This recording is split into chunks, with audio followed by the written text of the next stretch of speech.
Hi, I'm Dr. Arlen Fuhr, the chairman and founder of Activator Methods International. Welcome to our podcast, Activate Your Practice. And today I'm really honored and happy to have the vice chairman, I guess, or the dean of research at the New Zealand College of Chiropractic, Dr. Heidi Haavik. And Dr. Haavik, welcome. Thank you, Arlen. It's really, really delightful to sit and talk to you. I could talk to you all day, as you know. Well, we've known each other for several years, and I've watched Heidi grow, and I've seen her production. And the production, I think, is the word, because she now has 35 associates, she told me, at the New Zealand College, working in the research lab. And so they're producing things that I'm just really excited about. We'll talk about them. You've done some groundbreaking research in what chiropractic care does to the brain. Yes. And so what first led you to this? I suppose I've always had a bit of a curious mind, and so I graduated, and I was adjusting and seeing these changes happening in practice, and babies and animals, and it doesn't seem to just be a placebo effect. But the answers that we had I graduated in 99, the answers we had back then were very limited to the mechanisms. And we still had this old theory that we were relieving pressure off squashed nerve roots, but it didn't really make a lot of physiological sense, and there was no evidence to support that was the right way. So we started to look at, doing some research, looking at answering that question of what is it? How does it actually work? If we're not relieving pressure off a squashed nerve root, what is it? And what we found pretty early on is we were finding direct changes in the brain. And it didn't seem to matter where we were adjusting. We were getting these consistent findings in the brain. We were not finding any changes in the spinal cord level or even the brainstem level. So we had to really rethink the entire model, right, really early on. And because it doesn't seem to be that it's the nerve roots, but we're directly changing the brain when we're adjusting subluxated segments. So that got me hooked. That was it. I knew we'd discovered something, and this is in the early 2000s, that was going to make a big difference to, chiropractors, people all around the world. So from then on, I was hooked because I needed to know more. Well, it's interesting when you start seeing something happen and you don't know what it is, then that makes your curiosity go crazy. Exactly. And I think I understand that. Can you break down in simple terms how spinal adjustments influence the brain function and overall health? So what we've discovered over the last 24 years now of work is that one of the main ways that a chiropractic adjustment works, especially if we're talking about the high velocity, low amplitude thrust, so for example an activator or a manual adjustment or a drop piece or any high velocity, low amplitude thrust, we know it stretches the deep muscles around that subluxated segment. So what we know happens with that subluxated segment too is that over time, those little muscles can atrophy, they become fatty infiltrated, there's all these maladaptive plastic changes. It's not pathology per se, but these little muscles don't communicate with the brain anymore. And it turns out that they're actually really important. Their function is really important for the brain to accurately know what's going on in the core of the body. So this isn't just impacting the function of these little muscles, which we activate with a high velocity low amplitude thrust, that them being able to, that stretch receptor speaking to the brain seems to be important for the brain to realize where your arms and legs are, where all your muscles are, how they're functioning. But not just that. We've also shown in studies that it impacts how your brain interprets things like sound and visual information. And this goes right back to Harvey Lillard and the first adjustment, right? They were always laughing at, well, it's not possible to affect the ears with the spine, but it's not that we're affecting the ears, because the sound is coming in through the ears and going to the temporal lobe, the primary auditory cortex. But then when the brain starts to decide, well, where is this sound coming from? To sound localized, you need to know where you are to be able to localize a sound. And then the brain needs to make a decision, well, is this important to me? What do I need to do about it? So what we think we're actually impacting is that integration of all of the sensory inputs to the body, both from inside your body and from outside your body, and more accurately interpret what's going on and therefore more appropriately respond to whatever you're doing.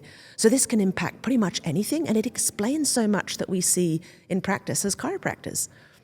Well, it looks to me like some of the old philosophy things are right, but they just didn't know the mechanism. I know, isn't it funny? Yeah. I know. I've laughed with my Professor Bernadette Murphy, who was my PhD supervisor, many times, because we never set out to prove BJ and DD right, but right. They were pretty spot on. Well, it sounds like, though, we need to know why. I think it makes a big difference because, for example, if you designed a clinical study, and this, because quite a few clinical trials have been designed, and then it looks like chiropractic doesn't work. But the thing is, we don't know yet exactly how your subluxations are going to impact you symptom-wise. So you might enter my study on tinnitus, and Alex might enter our study on tinnitus, and we start adjusting both of you, but your digestion might improve and your sound and auditory processing might improve, but your tinnitus might not. And Alex might have less headaches and feel more energy and have less depression, but his tinnitus doesn't respond. So the study that's only looking at tinnitus outcomes is going to be a negative outcome. It's going to say chiropractic doesn't work because we haven't measured the right outcomes for you, if that makes sense? Yes. So I think our future lies in big data, which is something that we're working on now, especially, I don't know if you've heard of the organization Chiropractic Future. No, It's a voluntary organization. I don't know how I'm part of that or how I've managed to get in the position I'm in, but I've been working with them for 3 years now, and we're literally looking at lots of different things. It's about the future of the profession. So how can we collectively come together, ignore our disagreements, but come together about what we do agree on? And one of the big projects we're working on is this big data gathering, your electronic health records. Because if we start to get thousands of chiropractors' data, that means millions of patients. We should then be able to see that, say, maybe 40% of people that come and see chiropractors, they benefit with their sleep. There might be another 60 might benefit with their auditory visual processing. You might have a 90% improve in back pain, neck pain, headache type things, but there's all these other benefits that we're not finding if you're specifically going out there with a clinical trial because we haven't understood the mechanisms. And understanding how it works makes it easy then to design the right studies that will pick up on the actual benefits that are happening and that chiropractors see in their practices. Now, you also say that it can impact neuroplasticity. I think you better tell us what neuroplasticity is. Yeah, I used to talk about our research as being the contemporary model of chiropractic, and it was a neuroplasticity model, but most chiropractors can't even pronounce neuroplasticity. So if you're one of those, don't worry about it. We now just call it the brain model. Makes it easier. But what's really exciting about the brain is even into adulthood, and we didn't know this up till the 80s, we didn't really know that the brain could continue to develop and change, and it does. It can develop and change, especially if it's something that you're paying a lot of attention to, and if you get good rest, because you need to consolidate those memories, and you need alertness. So you need alertness and paying attention, and I think that's what's so remarkable about the adjustment, is that it wakes you up. I think it's a natural signal, but it's an unusual signal, if that makes sense, that adjustment. And so it seems to wake up the brain's alertness systems. We call it the salience network, and we can get into that if you like. But it sort of wakes up and it seems to then recalibrate. Because one of the other things that we found in the last 20 years in neuroscience is that the brain likes to operate on its own story, its own memory, because if it pays attention to what's actually going on, all the millions of data inputs that are coming in all the time, it would take too much energy. So the brain creates a story about what's going on inside us, and it lives off that. But this is where it can go wrong, because if the story is, if it doesn't know what's happening in the spine, because those little muscles aren't talking to the brain around the subluxated segments, then you don't know where the core of your body is, then all of a sudden you might not be sending the right messages to your arm muscles or your leg muscles, and over time, this can mean that you get a bit of pulling in the wrong parts, and then you get microtraumas, and then you can get inflammation, and then you can get pain. So you might, for example, end up with chronic elbow pain or chronic knee pain, and it's actually a spinal subluxation problem, and that isn't being communicated to the brain. So when the brain's sending messages to the elbow or the knee muscles, it's getting it wrong, because obviously arms and legs attached to the spine. Well, many people think of chiropractic care as only in terms of pain relief. I know they do, don't they? And it's a really sad thing, especially, again, with the latest findings, when we're seeing things like improved accuracy and speed of interpreting sound and visual information. I mean, that's not a pain, it's not an aspect of pain. So another thing that we've seen in the more recent studies, I think because we are better understanding what we're doing and the impact it's having on the brain, and then knowing the brain better, we've designed different studies asking different questions. And one of the more recent randomized controlled trials we did in the UK, looking at 4 weeks of chiropractic care, we were recording these conversations in the brain, so these different networks, but we were also finding outcomes like improvements in fatigue levels, improvements in anxiety, and improvements in depression, alongside improvements in pain. So there is more to chiropractic care than back pain, neck pain, and headaches, but I think we fell into that trap because the clinical trials on the back pain, neck pain, and headaches were bound to show up positive because that's where we're directing our input. But we're not picking up on all of these extraneous changes until we start looking at the big data, is my suspicion anyway. There are many specific conditions where chiropractic care shows promise, but it isn't widely recognized. That's probably because there's no data. Well, we've got very limited data, and Alan, you know that. I mean, I don't know many people like you out there that actually, put funding into research, because it's so important. Or there's no pharmaceutical company that really wants to fund chiropractic research. So if we're going to do it, we're the ones that have to do it, and it's very expensive. So I think we lack research support. Again, for those of you out there, if you want to help support, check out that chiropracticfuture.org. I'm a real believer that if we work together collectively, we can make more happen. Right? We're stronger together. Yes, I think that's chiropracticfuture.org. Chiropracticfuture.org. Thank you for that. Yeah. What new research innovation in chiropractic neurosciences are you most excited about right now? Well, right now, God. I have about 47 projects on the go at the moment. But one I'm really excited about is a new baby study that we're doing. So we've got this amazing scientist coming up. She's doing her PhD now at Auckland University. I'm blessed enough to be her co-supervisor, and she's doing, I think, the world's first newborn baby chiropractic study where we're measuring both brain outcomes. So we're going to be measuring whole head EEG. We're also doing this functional near-infrared spectrometry, which is blood oxygenation across the forehead of the baby's brain. We're also going to be monitoring their health outcomes. The babies that we're selecting for the study are these ones with some sort of asymmetry, the typical baby that comes to see a chiropractor because they can't breastfeed on one side, or they can't turn their head one way, or they have that banana shape in their whole body, or they've got the odd shaped skulls and things like that. So they're the babies that we're bringing on board, and we're going to be looking at their biomechanics, their posture, if there are any changes to that, and we're looking at their breastfeeding, and their baby's quality of life according to mums, as well as the brain changes. We were talking before we started the interview, and I mentioned to you that we had, by accident, developed a new pediatric tip. I know, and I'm so excited about it. It was so funny because there was a lady in Italy that did the research on this, and she said when a baby is 0 to 90 days old, they should never have more than 20 newtons of force put into the atlas.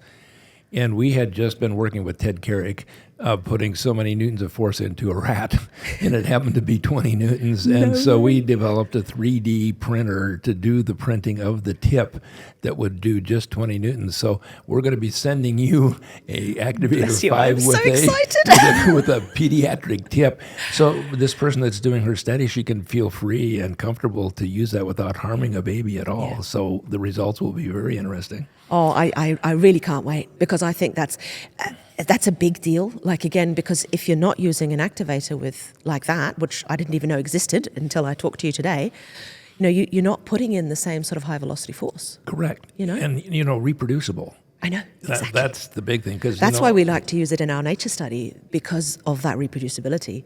Well, and now that we have an electronic instrument that's got an autoprocessor, so the guys at Baylor Medical School were just blown away that they could get it that accurate, because with the old mechanical ones, we couldn't do that. No. So now we can. Now you're doing great things, Alan. If you could see one major shift in how the medical and scientific communities view chiropractic care, what would it be? I'm hoping they'll just pay attention, because there's a lot more research coming out, and it's coming out quite fast. Faster than we've ever been able to in the past. There's new PhDs popping up left, right, and centre. I can't even keep track, and I thought I was doing quite well keeping track on, what's out there in the research community in chiropractic.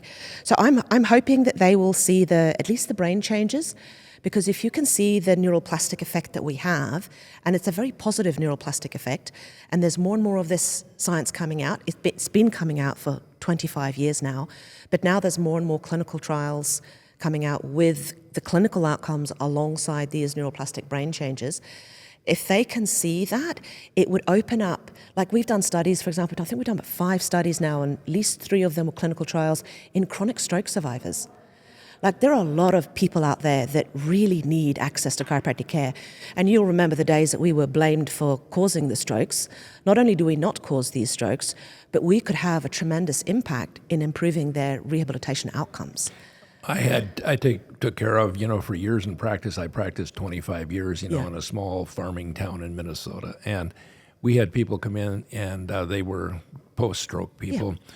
And we would have them doing things that their medical doctors never thought they would ever do again. Exactly. And so they were lined up, it was like we'd have stroke afternoon, everybody come, but they'd all sit around and tell each other about how they were and when they started and what happened. And so we knew that there were the results that could be had. So. I had some of my research team members in tears watching these human, because some of them are bioengineers, they're not necessarily used to working with human beings like we chiropractors are, and they were in tears looking at the life that we were giving back to these people. It's not that sort of stuff isn't captured in a research article. No, and so I love listening to them tell me these stories. Right, and I have a real goal in mind here, because the geriatric population is going to be, half the United States is going to be over 65 in 2030. Yeah. You can't put everybody in a nursing home because we don't have that many, and so we've got to keep them mobile. And one of the best things, I would imagine, is going to be chiropractic care. Yeah. And I think that's where we really have a role to play of keeping those people so they can get around and do things on their own. Because most of these neurodegenerative disorders, if we can have a positive neuroplastic effect on the brain, well, that's Huntington's, that's Parkinson's, and I'm not necessarily saying or suggesting that we might be curing any of these people, but we can improve their quality of life and their functional ability. That, I think, we can make a difference. How can people determine if chiropractic care is right for them, and then what should they look for a good practitioner? I'll answer the second part first. I think the best thing with chiropractic is to give it a go, because it's so impossible to know exactly what kind of symptoms, like we talked about before, that your particular spinal dysfunction is causing for you. So you might come in and see a chiropractor for reasons X, Y, and Z, but you might have A, B, and C change. I also think that it would be worthwhile giving it a go for at least 3 months and have at least two or three visits a week. Because we now know we're working on these little muscles close to the spine, we know, for example, that we're really exercising those little muscles back into proper function. If they've atrophied in certain areas and there's full of fatty infiltration, we need to exercise those muscles back into function to be able to communicate with the brain. And we've seen this in some of our research studies, that some of the neuroplastic brain changes don't necessarily show up straight away, but they do start showing up. Some of them change, some change immediately, but some you only see them at about 12 weeks. So that's why I'd say give it at least 12 weeks and several visits, so that you can, and when I mean exercise, I really mean checking and adjusting these subluxated segments, these dysfunctional segments where we know these little muscles have atrophied. And I'd also try and see someone that gels with you. I think that's really important, that connection between the two of you, between you and your chiropractor, are very important. So much so, I'm even designing a study at the moment, Alan, where I finally ended up now with 2 whole head EEG systems, so I can actually record from the patient at the same time as I can record from the doctor. And we know that there are studies like, for example, with meditation, or where you've got a mama and a newborn baby. If mama plays with the baby's brain synchronizes with mum. And I have a feeling that this is what differentiates really good chiropractors from those that are maybe just mechanical, that don't really care. But if you get a really good chiropractor, they give a shit. And if you're connecting up then the patient with the chiropractor, I literally want to see if the patient's brain synchronizes with the doctor's, because that wouldn't surprise me either. That would be an interesting study, wouldn't it? Yes. We have I do have a theory that if we get people doing the same thing, so we have some standardization. Yep. So we now have 1,200 proficiency-rated activator practitioners. Do they do other things? Of course. Yep. That's normal. But they do have a basic activator background. Last month, and we have the data to show this, we sent 17,000 new people to those activator practitioners. Just because 17,000 last month. So we now know that they're looking, because 96% of people don't go into a chiropractor's office because they don't want to get their neck cracked. Yeah. That's just a known thing. Yeah, That's why they're afraid. multidisciplinary practices are so popular. Yeah. And then once they put activator in the multidisciplinary, then they're home free because they don't get hurt. Yeah. And so, So you're starting with big data now. well, yes, didn't even know it. We need to do some collaborations on this. Exactly. I need that data. Yes. Are there lifestyle changes or habits that can complement chiropractic care to improve brain function? Yeah, big time, big time. There's a lot you can do. We know sleep, it's like a dishwasher for the brain. So if you want to clear out toxins, if you get into deep sleep, we literally there's a real classic study that's basically shown that you've got this glymphatic system now that can clean out the brain, so all the toxins. And of course the toxin buildup is quite well known to be influencing the neuroinflammation, which is very known to be part of most of these chronic neurodegenerative disorders that we're getting more and more of these days. There's a lot of supplements that can help as well with nutrition, that again can reduce inflammation. Very, very important. Some really excellent products that can help again specifically sharpen the mind.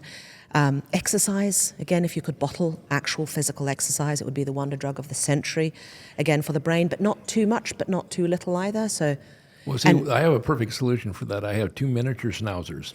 And exactly. They have to be walked every day. Exactly. And so they're not too big and they don't want to go miles. And so it works just right to go around a few blocks and everything. It's so exactly what we have too. I get my exercise. We have 2 little dogs. Yes. And that's yeah. why somebody said, well, why do you keep those dogs? And I said, well, number one, they're our children. Number two, they keep me exercised. It's the unconditional love and getting me outside exercising every day. Exactly. I 100% agree. Exactly. Yeah. And so what do you think the research has taught you about your own life?